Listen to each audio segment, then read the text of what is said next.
que le syndrome de Gilles de la Tourette?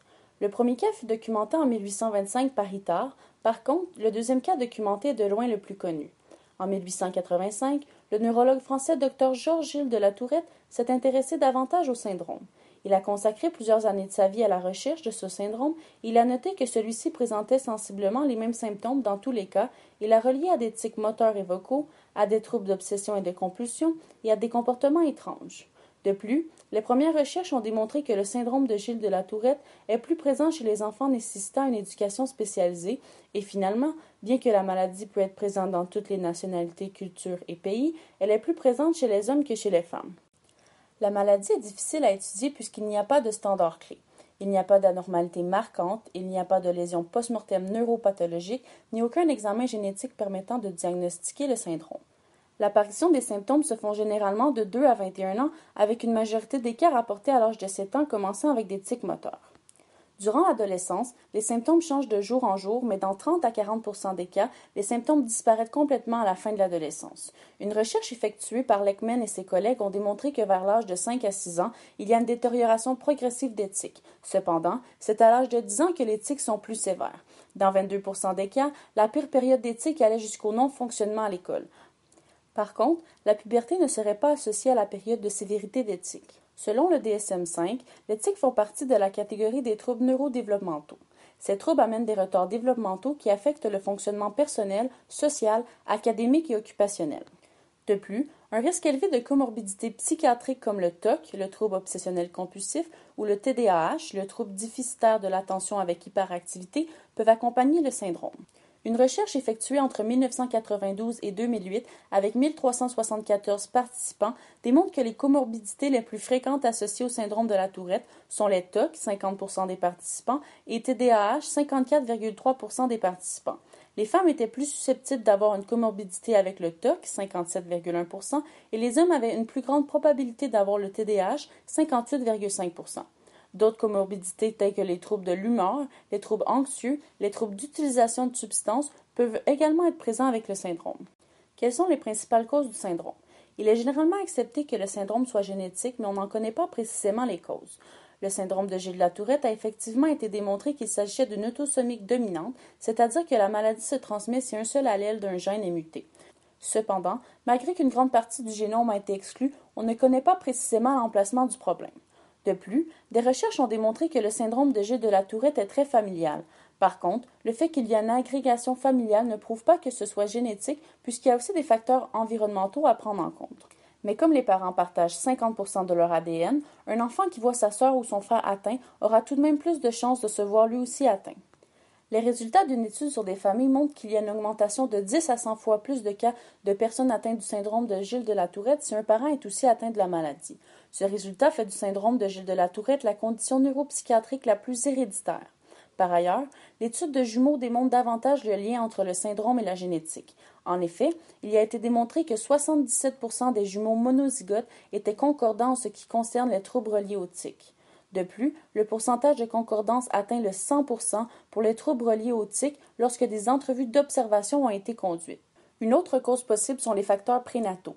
Il a été proposé que l'exposition au stress durant la grossesse, les nausées sévères, les vomissements lors de la grossesse et la médication antiémétique peuvent amener au changement de la sensitivité de certains récepteurs dopaminergiques qui joueront par la suite sur la sévérité des symptômes du syndrome. Aussi, des écrits nous montrent que les événements prénataux comme le tabagisme maternel, périnataux comme le faible poids à la naissance et l'utilisation de forceps, un instrument utilisé pour extraire le fœtus lors de l'accouchement, et les stades de la vie postnatale comme les réactions immunitaires peuvent jouer un rôle dans l'apparition et l'évolution du syndrome.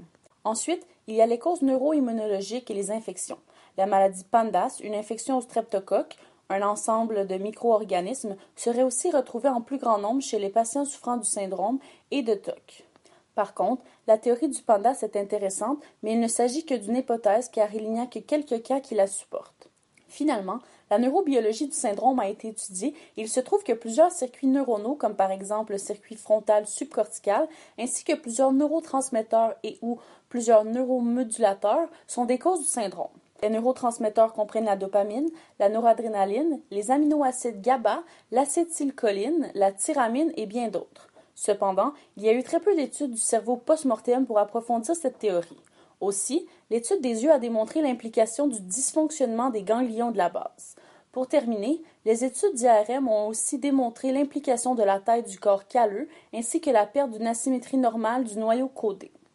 Parlons maintenant des symptômes. Le symptôme principal du syndrome de Gilles de la Tourette est bien entendu les tics. Les tics peuvent être classés selon plusieurs critères. Premièrement, on dit qu'un tic est simple lorsqu'il est bref et complexe lorsqu'il implique plusieurs groupes musculaires ou lorsqu'il est composé de plusieurs tics simples. Deuxièmement, il y a les tics moteurs, c'est-à-dire les tics qui engendrent un mouvement, et les tics sonores, aussi appelés les tics verbaux, ceux qui provoquent un son. Le tic sonore le plus connu est le coprolalie. Il s'agit d'une énonciation involontaire et inappropriée d'obscénité et c'est présent dans un tiers des cas cliniques.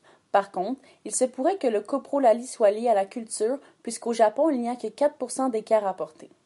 Par ailleurs, selon le DSM-5, pour être diagnostiqué avec le syndrome de Gilles de la Tourette, il faut avoir eu la présence de tics avant l'âge de 18 ans, les tics doivent être présents au moins 1 an, et finalement, ceux-ci doivent inclure 2 tics moteurs et un tic verbal. Il est important de mentionner que les tics n'ont pas besoin d'être présents en même temps, mais doivent avoir été présents à un moment donné durant la maladie. Pour terminer, la sévérité et la nature des symptômes peuvent varier énormément chez une même personne au cours de la maladie. Cela peut donc amener une confusion au niveau du diagnostic et même un mauvais diagnostic. Aussi, les tics peuvent augmenter avec le stress et la relaxation suivant un stress et diminuer avec la distraction et la concentration. Quels sont les traitements du syndrome de Gilles de la Tourette? La chimiothérapie est en ce moment l'un des principaux traitements utilisés afin de diminuer les tics moteurs et vocaux ainsi que des comportements associés au syndrome. Les traitements pharmaceutiques peuvent être complexes car lorsqu'on fournit une médication, ceci aura un effet sur un symptôme en particulier. Par conséquent, selon les différents symptômes présents chez un individu, il est plus difficile de prescrire la médication nécessaire afin de remédier à tous ces symptômes. De plus, les patients souffrant de plusieurs symptômes se verront réfractaires à plusieurs traitements. Les principaux médicaments prescrits sont ceux traitant les tics moteurs et verbaux. Il s'agit d'antagonistes dopaminergiques. Parmi eux, les plus prescrits sont l'allopéridol, le pimoside, le sulpiride et le thiapride. L'utilisation de stimulants chez les enfants souffrant du syndrome a longuement été un sujet de controverse dû au fait qu'il aggravait les symptômes, mais améliorait l'hyperactivité et le niveau de concentration. Maintenant, l'utilisation prudente des stimulants est préconisée. Aussi, l'utilisation des antidépresseurs permet la diminution de la dépression et plus particulièrement la diminution des symptômes de troubles obsessionnels compulsifs. Par ailleurs, il n'y a pas eu d'études à propos du cannabis, mais des patients ont rapporté que le cannabis réduisait leurs tics et cela s'expliquerait par le fait que le cannabis est un anxiolyte et lorsque les gens sont moins anxieux, leurs tics les dérangent moins. Finalement, il y a aussi l'utilisation de certaines thérapies moins communes telles que l'acupuncture, la psychochirurgie, la thérapie hormonale ou encore la thérapie au laser. Le deuxième volet du traitement touche la psychothérapie.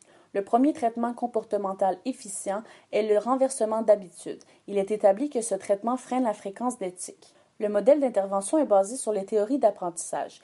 Il s'établit selon l'hypothèse qu'à l'origine, un tic est une réaction normale avec une fréquence intensifiée et soutenue par un processus de conditionnement.